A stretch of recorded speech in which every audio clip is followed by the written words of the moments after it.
सो केवड़ीज आज हम देखने जा रहे हैं फाइनली सोलो लेवलिंग के एपिसोड 5 को। जैसा कि हमने लास्ट एपिसोड में देखा था कि जिन्वू को बहुत सारे डेली क्वेस्ट मिलते जा रहे हैं और उन सभी क्वेस्ट को पूरा करने के बाद वो खुद का लेवल अप करते जा रहा है, लेकिन वो अभी भी हॉस्पिटल में ही है। हॉस्पिटल की नर्सें जिन्वू के बारे में ही बात कर रही है। वो ये कह रही होती है कि वो ई क्लास हीरो जिन्वू कितना कूल और हैंडसम है। जब वो यहाँ पर आया था तब उसकी हालत अच्छी नहीं थी, लेकिन अब वो एक्सरसाइज करता है रोज और उसकी बॉडी भी शेप में आ चुकी है। अगला सीन होता है जिन्वू का। जिन्वू अपने रूम में है जहाँ पर वो वर्कआउट कर रहा है। तभी उसके रूम में एक नर्स आती है। वो नर्स जिन्वू की बॉडी को देखकर शॉक हो जाती है, या ये भी कह सकते हैं कि उसे जिन्वू के ऊपर क्रश हो जाता है। इसके बाद वो नर्स जिन्वू को ये बताती है कि वो आज डिस्चार्ज होने वाला है, तो इसीलिए वो उससे ये पूछने आई है कि क्या वो अच्छा फील कर रहा है। जिस पर जिन्वू उस नर्स से कहता है कि वो अच्छा फील कर रहा है। वो नर्स कहती है कि अगर ऐसी बात है तो ये पेपर वर्क पूरे कर लेना। जिसके बाद जिन्वू उसको थैंक्स कहके जाने लगता है, लेकिन वो नर्स उससे उसका नंबर मांग लेती है। जिन्वू भी ये सोच के उसको अपना नंबर दे देता है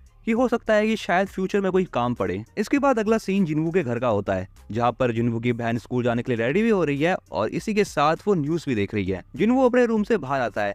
जिन्वू की बहन जिन्वू को देखकर उससे ये पूछती है कि क्या तुम वर्कआउट कर रहे हो। जिन्वू कहता है हाँ बस थोड़ा बहुत। एंड ये कहने के बाद वो अपनी बहन को स्कूल भेज देता है। अपनी बहन के जाने के बाद जिन्वू सिस्टम में देखता है, जिसे देखकर वो ये कहता है कि अभी उसकी 10 किलोमीटर की रनिंग बाकी है, जिसे वो बाद में पूरा करेगा। बट इसके बाद वो ये सोचता है कि अब उसे अपने पॉइंट्स का यूज किस एबिलिटी को बढ़ाने में करना चाहिए। जिसके बाद वो डिसाइड करता है कि वो अपनी इंटेलेक्ट एबिलिटी को बढ़ाएगा। इंटेलेक्ट का मतलब है अपनी इंटेलिजेंस को। बट तभी जिन्वू के लैंडलॉर्ड का कॉल आता है, जिसे देखकर जिन्वू बहुत घबराहट में अपना फोन उठाता है। जिन्वू का लैंडलॉर्ड उसे बताता है कि तुमने अभी तक किराया नहीं भरा, लेकिन कोई बात नहीं, अगर तुम्हें कोई अभी दिक्कत है तो तुम बाद में भी दे सकते हो। जिन्वू कहता है कि उसे कोई दिक्कत नहीं है और वो जल्द ही रूम का किराया भर देगा। मकान मालिक का फोन कटने के बाद जिन्वू ये सोचता है कि अब वो गॉब्लिन्स को आराम से मार सकता है, तो किराया भरना उसके लिए कोई बड़ी बात नहीं है। इसके बाद वो अपने फोन में कुछ चेक करता है और फोन को देखते देखते वो कहता है अगर उसको ज्यादा पैसे कमाने हैं तो उसको एक हाई रैंक के गेट में जाना होगा। लेकिन इसी के साथ ही साथ जिन्वू ये सोचता है कि अभी वो एक ई रैंक का हंटर है,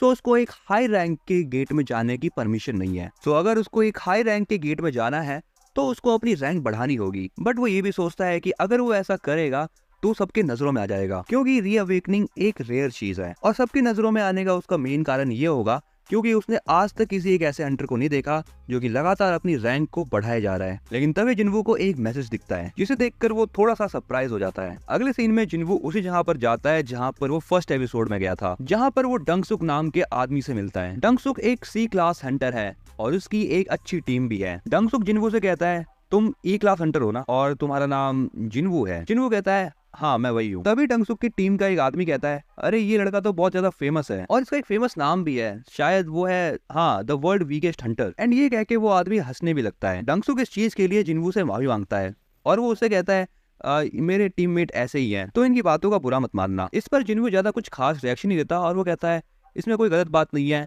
मैं एक ई रैंक हंटर ही हूँ। इसके बाद डंगसुक जिन्वू को ये बताता है कि ये एक सी रैंक मिशन है जिसके लिए हमें बस 8 लोग चाहिए। इसके बाद वो ये भी कहता है कि हम तुम्हें फाइट करने के लिए नहीं ले जा रहे, इसलिए हम तुम्हारे साथ लूट आइटम को शेयर नहीं करेंगे, लेकिन बस पार्टिसिपेट करने के लिए तुम्हें 2 मिलियन वॉन जरूर दिए जाएंगे। जिन्वू उन सभी हंटर्स को देखकर कहता है तो इनमें 4 लोग सी रैंक के हंटर हैं और 2 लोग सब डी रैंक के। इसके बाद जिन्वू उनसे पूछता है तो फिर मेरा क्या काम होगा, आखिर मुझे मिशन पे करना क्या है। डंगसुक जिन्वू को बताता है कि उसको बस सामान उठाना है, जिसके अंदर खाने पीने का सामान है और कुछ कपड़े भी। जिन्वू उनसे पूछता है कि क्या तुम लोग बिना हीलर के ही जा रहे हो। इस पर डंगसुक उसे बताता है कि जब भी ये लोग इंडिपेंडेंट मिशन पे जाते हैं तब उस समय हीलर मिलना बड़ा मुश्किल हो जाता है। जिन्वू अब यहाँ पर ये सोचता है कि ये सभी लोग बिना हीलर के डंजन के अंदर जा रहे हैं, सो अब उसको डाउट हो रहा है। अब यहाँ पर डंगसुक जिन्वू को एक कॉन्ट्रैक्ट साइन करने के लिए कहता है। इस कॉन्ट्रैक्ट में ये लिखा हुआ होता है कि अगर जिन्वू को कुछ भी हो जाता है डंजन के अंदर तो यहाँ पर हंटर्स की कोई भी गारंटी नहीं होगी। इसके बाद एक और हंटर को दिखाया जाता है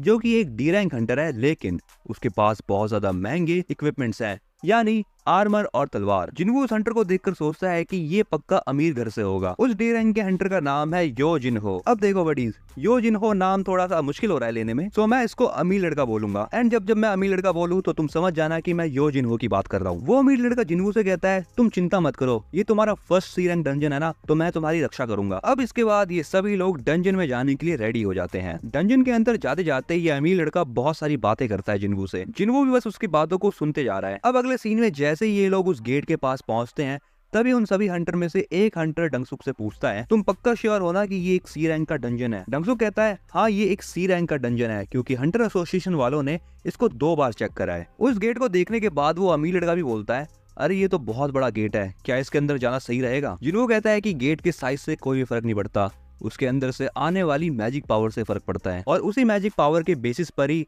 हंटर एसोसिएशन गेट का रैंक डिसाइड करती है। इसके बाद अगला सीन होता है डंजन का, जहाँ पर ये सभी लोग आ चुके हैं। डंगसुक अपने एक टीममेट से कहता है कि यहाँ पर थोड़ी लाइट करो। जैसे ही वो हंटर लाइट करता है तभी ये लोग समझ जाते हैं कि यहाँ पर कोई भी मैजिक बीस्ट नहीं है। जिन्वू ये सब देखकर ये सोच रहा है कि ये बिल्कुल कार्टन एंड टेम्पल जैसा ही लग रहा है। अमीर लड़का जिन्वू से पूछता है, ये ग्लो स्टोन क्या होते हैं? जिन्वू उसे बताता है कि वो एक ऐसे पत्थर होते हैं जिनमें से लाइट्स निकलती हैं। इसके बाद ये सभी लोग उस डंजन के थोड़ा और अंदर जाते हैं। वहाँ पर वो अमीर लड़का फिर से कुछ बकर बकर कर रहा होता है जिन्वू से, लेकिन जिन्वू सबको शांत होने के लिए कहता है, क्योंकि जिन्वू को मॉन्स्टर्स की आवाज सुनाई दे रही होती है। थोड़ी देर तक शांत रहने के बाद जिन्वू सबको ये बता देता है कि हमारी तरफ इंसेक्ट टाइप बीस्ट आ रहे हैं। जिन्वू की बात सुनने के बाद सभी लोग यहाँ पर अलर्ट हो जाते हैं। अब धीरे धीरे करके उन लोगों को भी आवाजें सुनाई देने लगती है, जिसके बाद ये चींटी ऐसे दिखने वाले बहुत सारे बीस्ट अटैक कर देते हैं उन हंटर्स के ऊपर। डंगसुक की टीम का एक मेंबर उन चींटियों के ऊपर हमला करने लगता है, और इसी के साथ ही साथ दूसरी तरफ डंगसुक उन सभी चींटियों को अपनी तरफ अट्रैक्ट करता है। जैसे ही वो सभी की सभी चींटियां डंगसुक की तरफ आती है,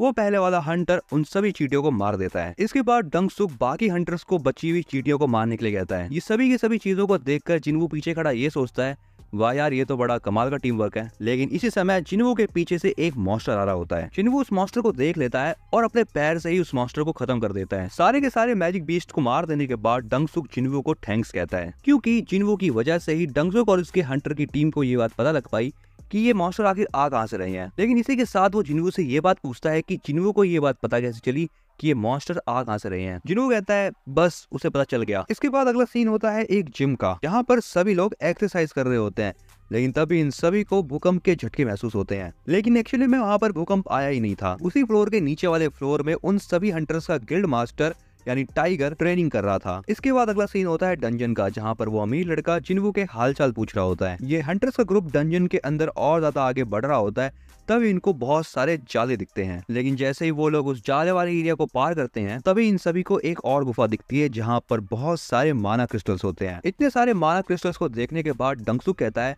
अब मैं अपनी एक टीम बनाऊंगा। और वहाँ पर खड़े बाकी हंटर्स उन सारे के सारे माना क्रिस्टल्स को आपस में बांटने की सोच रहे होते हैं। दूसरी तरफ वो अमीर लड़का जिन्वू से कहता है, क्या मैं तुम्हारा कॉन्ट्रैक्ट देख सकता हूँ जिन्वू? वो अमीर लड़का जिन्वू को कॉन्ट्रैक्ट लेके डंगसुक के पास जाता है। वो अमीर लड़का डंगसुक से कहता है, कॉन्ट्रैक्ट के हिसाब से जिन्वू को लूट का हिस्सा नहीं मिलेगा, लेकिन ये सारे माना क्रिस्टल लूट का हिस्सा नहीं है, इसीलिए इन माना क्रिस्टल्स को 7 की जगह 8 हिस्सों में बांटना होगा। डंगसुक कहता है, हाँ तुम सही कह रहे हो, इसके 7 नहीं 8 हिस्से होंगे, लेकिन उससे पहले हमें इस डंजन बॉस को मारना होगा, और जब तक हम इसको मारेंगे नहीं तब तक ये गेट बंद नहीं होगा। लेकिन वो डंजन बॉस वहाँ पर सो रहा होता है, इसीलिए डंगसुक ये डिसाइड करता है कि वो सबसे पहले माना क्रिस्टल्स को निकालेगा। जिसके बाद डंगसुक अपने टीममेट से टूल्स के बारे में पूछता है। डंगसुक का दोस्त बताता है कि वो टूल गाड़ी में भूल चुका है, इसलिए वो जिन्वू और यो से कहता है कि तुम यहीं रुको और हम टूल्स लेके आते हैं। जैसे डंगसुक और उसकी टीम उस गुफा से बाहर निकलते हैं, डंगसुक अपनी टीम के एक मेंबर को कहता है कि इस गुफा का गेट बंद कर दो, और वो हंटर उस गुफा का गेट बंद कर देता है। जिन्वू को इन सभी के ऊपर पहले से ही शक था, इसीलिए उसको मिस्टर सॉन्ग की बात याद आती है। मिस्टर सॉन्ग ने जिन्वू को बताया था कि इस काम में बहुत सारे धोखेबाज लोग भी होते हैं। डंजन में कोई भी सीसीटीवी कैमरा नहीं होता, इसलिए अगर हंटर्स वहाँ पे मर जाए